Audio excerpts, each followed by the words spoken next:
Welcome, everybody, to the promotions panel. I just want to do a quick plug because I actually have one of the hats that I displayed this morning that shows Argy, the new Fippian friend. These hats are going to be for sale at the CNCF store. Maintainers, you get a hat. So make sure you go over to the store and get one of these super cool hats. I was just super excited to show it off. They will be gone the first day. They guaranteed. will. They don't have hundreds of them. There's not that many, and they're super cool. So make sure you're one of the cool kids that gets them. Awesome. So here we are, panel for navigating promotions, insights from the Argo community. My name is Katie Lamkin-Fulsher. If you saw me this morning, I am a staff product manager at Intuit. Michael? Michael Crenshaw. I'm also a staff software engineer at Intuit and the lead maintainer for Argo CD. Dan Garfield, I'm an Argo maintainer, and I run the open source and GitOps Kubernetes strategy at Octopus Deploy. I'm Taylor Thomas. I'm a staff software engineer at Akuity, and I help with the Kargo project, which we'll talk about our projects again here in a little bit. Awesome. Without further ado, let's dive into some of these questions. So, first question. In the cloud-native world, releases are not a single event. They're a continuous flow. From a strategic perspective, what is the single biggest architectural or cultural shift a company needs to make to move from a simple deployment to truly automated, safe release promotion across environments? And what critical business metric does this most impact? How are you looking to drive this change with your promotion tool? Let's start with Taylor.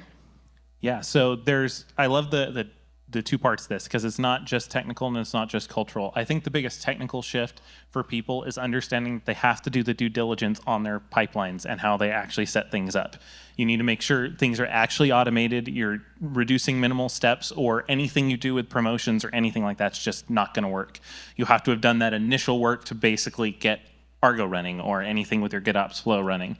From the more cultural shift, one of the things that is hard to get through a lot of people's heads, especially when you're at this stage of it, is that it's not just about the Argo.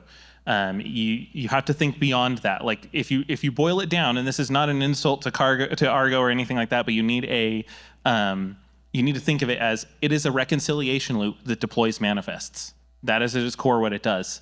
And so you have to think beyond that to be able to and shift your developers' thoughts on it. The thought isn't how do I get it into Argo, it's how do I promote it so it can get to Argo.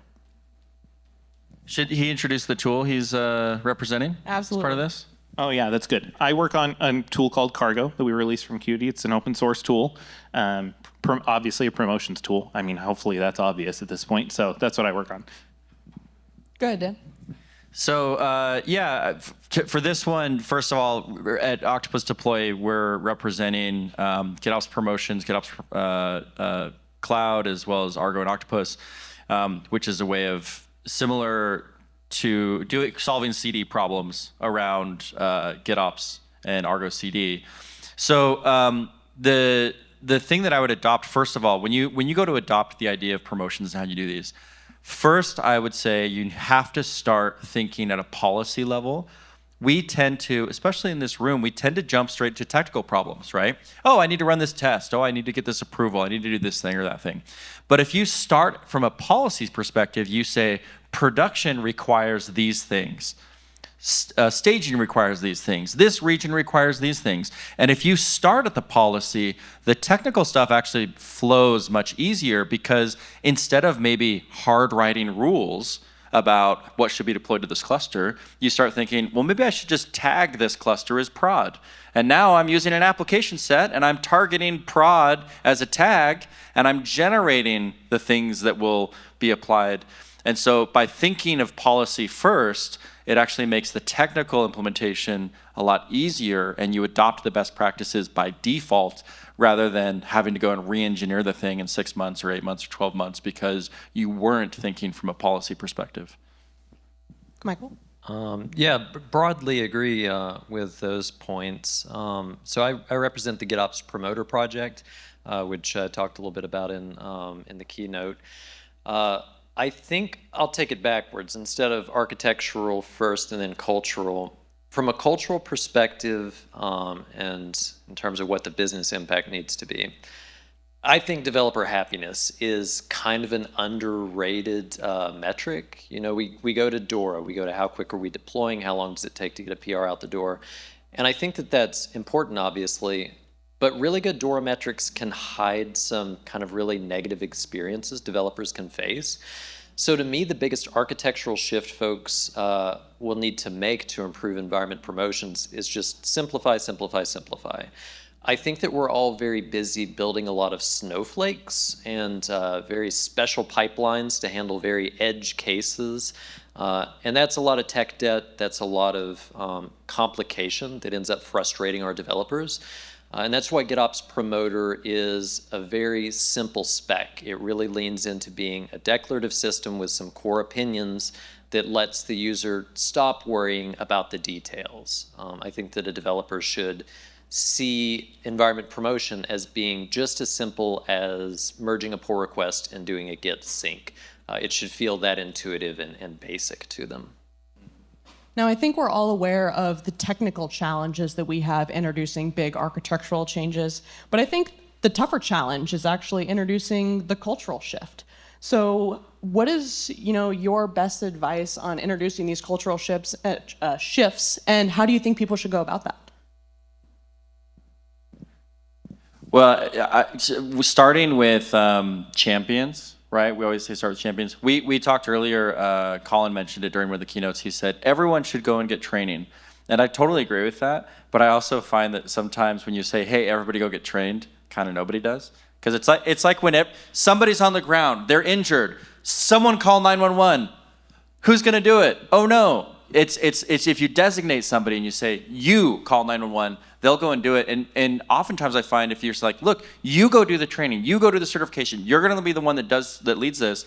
The other people will be like, oh, I'm interested, I want to do that too.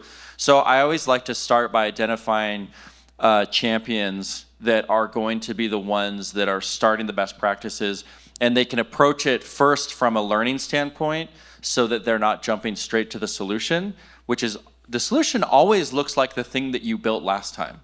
Isn't that so weird, right? But if you can start by getting that knowledge and getting that that champion moving, then everything starts to get a lot easier. And besides having a champion, you need something for that champion to be able to show off. As I watch the audience in all of these talks, people pull out their phones the moment they see a spec. And they're like, okay, I can think about what I'm going to do with this. And they get excited. They pull out their phones when they see a UI being demoed, because it just sparks imagination. And if you build a tool that you feel really solves a problem well, and it's well built enough that a single slide and a screenshot can communicate that idea, then that champion can draw people to them pretty easily, because the tool exists and people get excited about it. Yeah, kind of what they both said with a little bit of addition is to remember, because Michael said earlier, you have to remember that it's the developer happiness as well. So when you're selecting an engineer who's going to work on this, or you find the one, maybe you are that person, maybe you are that engineer, or if you're in like tech lead or engineering manager type position, you need to find the person who's really annoyed at the current status quo, who is like, I want to be more happy at my job. And so that's where we're going to probably talk about this several times with different questions we're going to get here, but like you have to remember the human element of this. We all love our numbers. We're engineers. We like to min-max everything. But if you remember that people are people and they want to enjoy what they're doing, that's one of the ways you think about selecting these champions is find the ones who you know are going to go out and get it. Yeah. So let's dive into these individual solutions a little bit, go one step deeper. So scaling GitOps means standardizing on how environments are defined, which is where many teams see configuration drift. And for those that don't know, drift is when your live state is different than what you want it to be, right? Which is normally stated in Git. This can add a lot of complexity. So how does your tool provide a standardized data model? Maybe it's a specific CRD, a built-in UI abstraction, an opinionated repository structure to define the relationship between environments like dev, staging, and production. And how does this model prevent different types of configuration drift? Let's start with Michael. So GitOps Promoter drew inspiration for our data model from what we already saw people doing. About probably a year and a half ago, 2 years ago, one of the biggest phrases in GitOps was rendered manifest pattern. It's just you take your Helm inputs, your customized inputs, you render them out, and now users can see kind of what's going on behind the scenes. We saw that and said, how can we build this into an environment promotion system that provides those same benefits? So we used environment branches. And GitOps Promoter uses a pair of branches for each environment, one for kind of a staging space, that's our desired state, and then the other for the live state. And you merge pull requests automatically between those in order to actually enact the promotion. So that's sort of the opinionated behind-the-scenes data structure that makes the system function. And what that enables, building all of this on top of Git and SCM primitives, is our top-level data structure, the CRD, is so simple. I got to show that in the keynote. Having a 10-line YAML that can actually enact all of your environment promotions is incredible. And that starts with having that really clear and simple data structure on the back end. Yeah, I think that you're going to see some interesting overlaps in principles and the different approaches here. And I think that Kargo takes a very different approach to this. We have something called stages. They're called stages because I like to actually think of them as like a synchronization point. That synchronization point could be an environment, it could be a region, it could be an approval step. And so it's very unopinionated in how it expects it to be, but everything basically flows through. You define which things, which config and artifacts and stuff are flowing into the system, and those things get grouped together. And so this helps really prevent the drift problem, because Argo will already make sure that you're not, like if something drifts there, it'll reapply manifest and it'll see that something's out of sync, depending on whether you have auto sync enabled or not. But then between the deploying the creation of a new artifact to the deployment process, you end up with these things basically going through a graph of these stages. And you can know at any given time what it's been approved in and where it's at. And you can see everything on the top in the UI that says, and you can see this thing hasn't been promoted to anywhere, or this has been promoted to everywhere, or verified in these things. And that helps really prevent the stage. But we do that by being more open. And so it's just a different strategy in how we handle it in Kargo. So our approach, you do end up with something similar where you have a view of the stages and the requirements, and you've got a UI to do that, and you can go into the different steps and see what's going on. But I think one of the things that makes our approach unique is the ability to abstract environments away from individual things. So rather than pointing at, okay, now update this specific application, now update this specific application, they're grouped. And so I'm saying, update staging. Well, what's staging? Staging might be 75 clusters in 14 countries. I mean, you can define that any way you want to. And staging might be a namespace. It might be a bunch of clusters. It might be applications with a specific label. So the ability to say, look, I'm gonna put these things with a label or a definition that is then globalized. So when I define my promotion strategy, maybe I do that once. And it handles all of my different scenarios. Wouldn't that be cool? Because I can abstract it that way, and then everything is just a matter of, okay, let's just make sure the right labels are applied, or they're in the right namespace, or whatever the settings are, which is very configurable. You can decide what that's going to be, and then you just let the policy be applied to the applications that it applies to the environments that it applies to. Argo CD doesn't have the concept of environments, right? It has a cluster, it has a target, a destination cluster, and namespace. That's it. And so being able to say an environment, every organization here defines environments differently. So we wanted to have a way that would match any organization. You can define those environments in the way that makes sense to you, and then apply that policy to it. No, absolutely. Those are great insights. Let's look ahead a little bit. Right now, we are seeing the rise of AI, ML, platform engineering, and enhanced supply chain security, especially as AI continues to advance. How will these trends fundamentally change the native culture of cloud native release promotions over the next 1 to 2 years? Can I start on this one? So this is something I'm kind of passionate about. Okay, you're all familiar with DORA metrics, right? Shake your heads and confirm, okay? This is the way that we measure developer productivity. If you increase deployment frequency and your change failure rate stays the same, what happens? You experience more frequent failures. We're talking about AI. Where is that having the biggest impact right now? Well, it's having the biggest impact on developer productivity. They're deploying more frequently. They're merging more pull requests. Now, I personally haven't noticed, and maybe you have, that the failure rate has stayed the same. Okay, the issues have stayed the same. The productivity goes up, the change failure rate doesn't change, so your DORA metrics are gold. They look great. You're like, hey, we're crushing it. But you're experiencing, because you're deploying 5 times more frequently, you're experiencing 5 times more frequent failures. So for your users, their experience is going down. So what does that mean? It means that the biggest impact from AI, in order to unlock the productivity gains that AI is giving your developers, you have to get better at CD.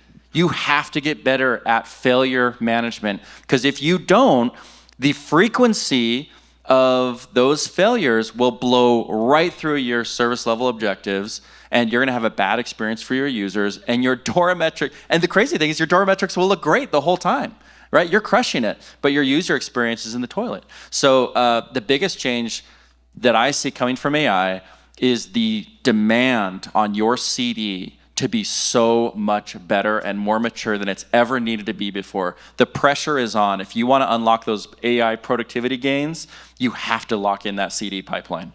I love the passion, Dan.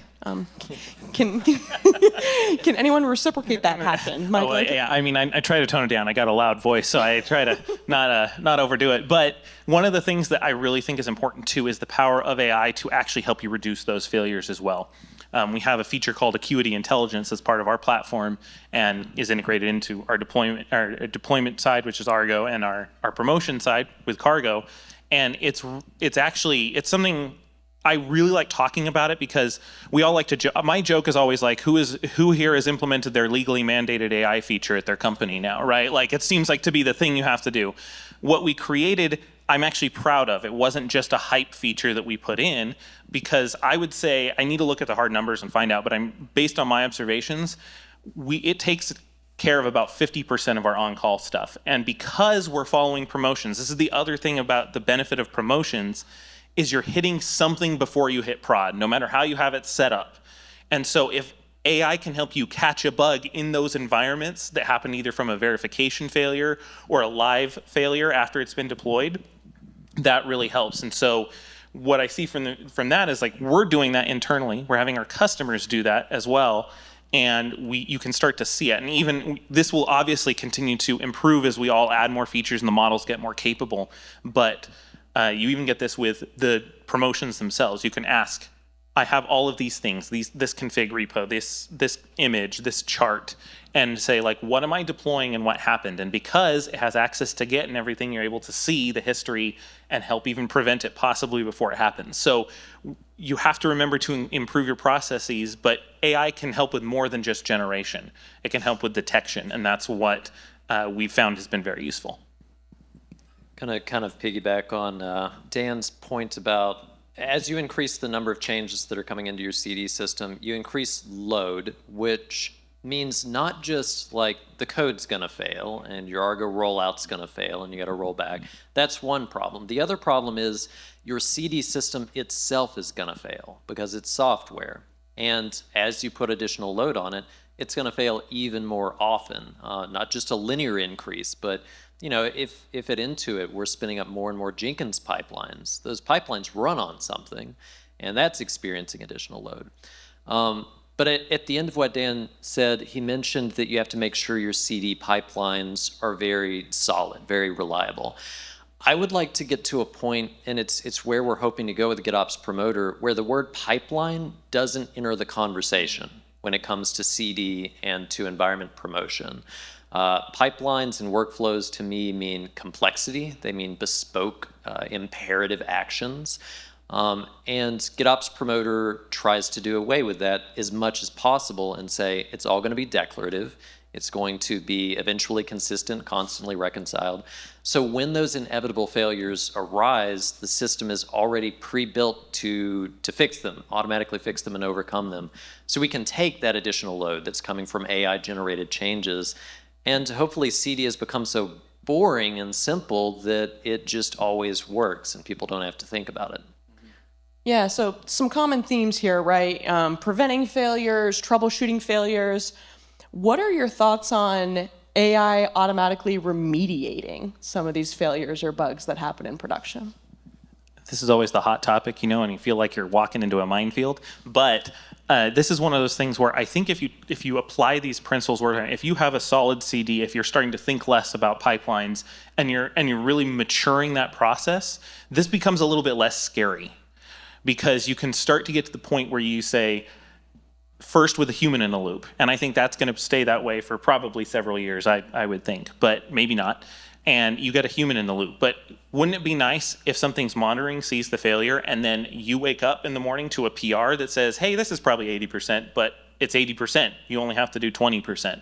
And so I think that's very useful in and of itself. But down the line, if we've matured as an industry, the way we do our actual CD part of this, I think that we're going to be able to accept these, and with promotion stages and environments, you end up being able to just say, okay, well, sure, I don't mind YOLO promoting it to dev, and you promote it, and you can see what happens.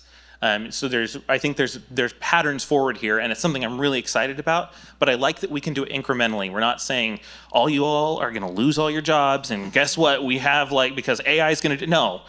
It's incremental. It shows where AI's strengths are and leverages it properly. You'll lose your jobs incrementally is what you're saying. Yes, we'll lose our jobs incrementally.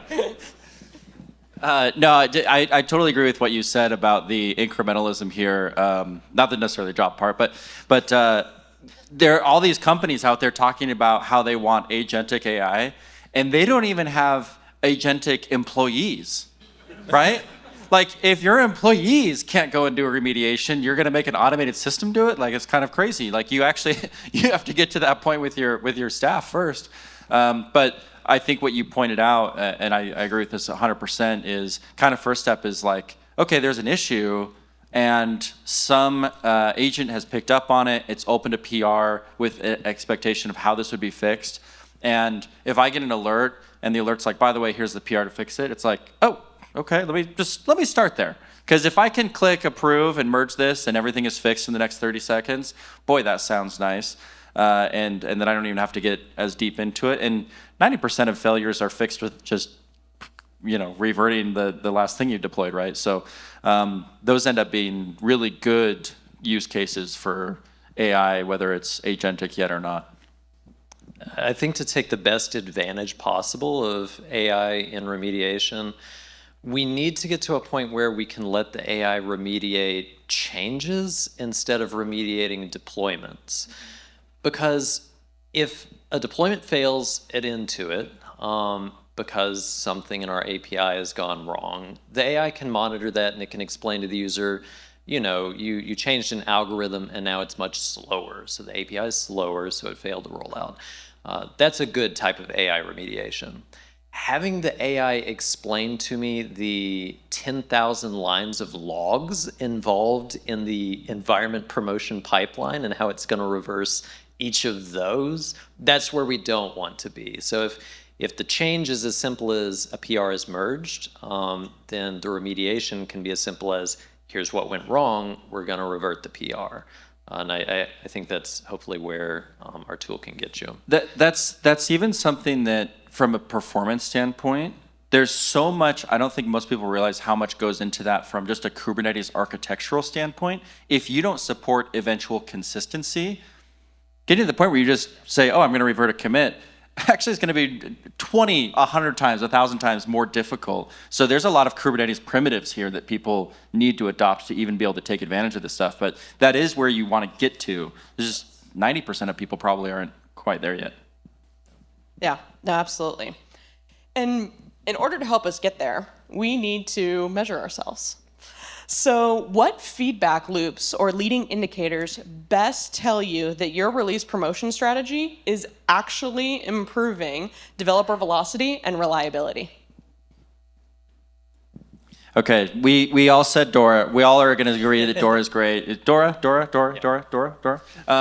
But like I mentioned earlier, Dora doesn't cover any of those metrics. Michael has mentioned this as well, right? Where like developer happiness, that's maybe more intangible. But we mentioned that if you don't have, or I mentioned that if you don't have service level objectives, SLOs, then your Dora metrics might look great, but you've blown through the experience for your users. So definitely want to add in things like SLOs, because Dora is a North Star that says you're in the right direction, but there are a number of ways that you could be making your developers' lives hell, your operators' lives hell, and your users' lives hell, while still having great Dora metrics. So you have to keep those things in the balance, and if you lose track of those, then I think you get in trouble.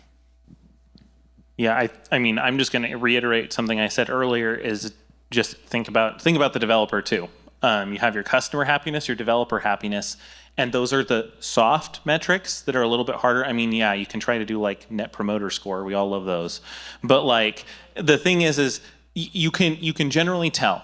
You generally have anyone who works at any business who works with a customer at all, you can generally take a conversation with them, a little bit of a part of a meeting, and you can generally get a feel for whether they like or dislike what's going on. And it's the same thing with your developers. If you focus that, like I always tune that personally when I'm doing my own little internal calculus to MTTR, because like you can increase that, and it's a good first like leading metric to look at. But then when you start to see that go up, or down, sorry, you want less time, down, then you want to check those little soft metrics with people. And I think that will help us understand and be able to see whether or not it's being successful, because those have, the soft things are so hard to quantify, but they have so many hidden costs. I'll say what I said earlier a slightly different way. I mentioned developer happiness. Another way of looking at it is how often are developers coming to my support channel asking about deployment failures? And I see my buddy Zubair Haq is excited about that one, because when Zach and Zubair and I worked at a previous employer together, it was our job to build the CD pipeline, and we used Argo workflows. And it's a kind of a cool full circle moment, because the learnings that we had there were that you don't want developers coming to you asking, why did my CD pipeline fail? You want them coming to you saying, well, maybe something is wrong with my app because there's something wrong with the code. And even going into Intuit, that continued. People were constantly coming to us like, my Jenkins pipeline failed and I don't understand what went wrong. So that's gone, all of that experience has gone into how we've built GitOps Promoter, so that it doesn't have many ways to fail. It's just so simple the way it functions that your developers can focus on what's meaningful to them. And I think that, yeah, the feedback loop is people stop dropping into support and asking you, what the heck is up with my promotion pipeline? Do you think it's... Yeah, I mean, less people in the chat. Do the actual work instead of doing support constantly, yeah.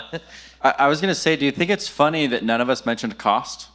That's for like the finance conference down the street. We spin the meter here. We don't...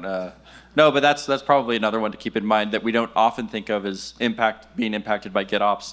But in case studies, that's like most of the time what people talk about is reduced cost. No, absolutely. I mean, to summarize, like, you guys are basically talking about the vibes, and we want to make sure that, developers have those good vibes. How do you sell the vibes to the business leaders, right? Like, you want to make sure, hey, this initiative is worth my time and it's, costing us X, Y, and Z, and I need to be able to bubble that up to my directors, my VPs, who are the ones that are signing the bills and signing off these cost initiatives. So what are maybe the 2 metrics that you would want to put in front of them that says, hey, if we do this, we get this? Well, that one's very relevant for me, because I'm selling those vibes to the Intuit leadership right now. And the way we've done it with GitOps Promoter is we've said, look, we're not going to have all of these folks coming to our support channels Intuit's so big, we have so many developers that they don't just come to our support channel, they go to 5 or 6 different support channels. And then they get handed from this one to that one to the other one. So we built into GitOps Promoter basically separation of concerns. There's the core system, it opens and merges PRs, that's it. And then there are the things that plug into it to say, okay, E2E tests passed, performance tests passed. And all those teams get to own those concerns. So to sell it to the Intuit leadership, the answer is, well, one, we're not going to have so much toil for the developers going amongst all these support channels, but also our platform teams are going to be able to cooperate better because there are clear lines of separation between what they're doing. I mean, I think you said it pretty good. I would just honestly say it's obviously slightly different for everybody's company. It depends on the type of leadership you have, how aware they are of software engineering and its strengths and weaknesses and that kind of thing. But I would just say, like, I always think of, you can talk around lines of retention. That's a good indicator of developer happiness for people who are higher up. And also what other projects you get done. Like, can you squeeze in this little extra project because people weren't wasting time over here, but now they're using it over here? Yeah, in Octopus, we have a lot of roll-up metrics that you can use, which is very nice. But I would also start by looking at, we did a report this last year, just came out a few months ago, called the State of GitOps Report.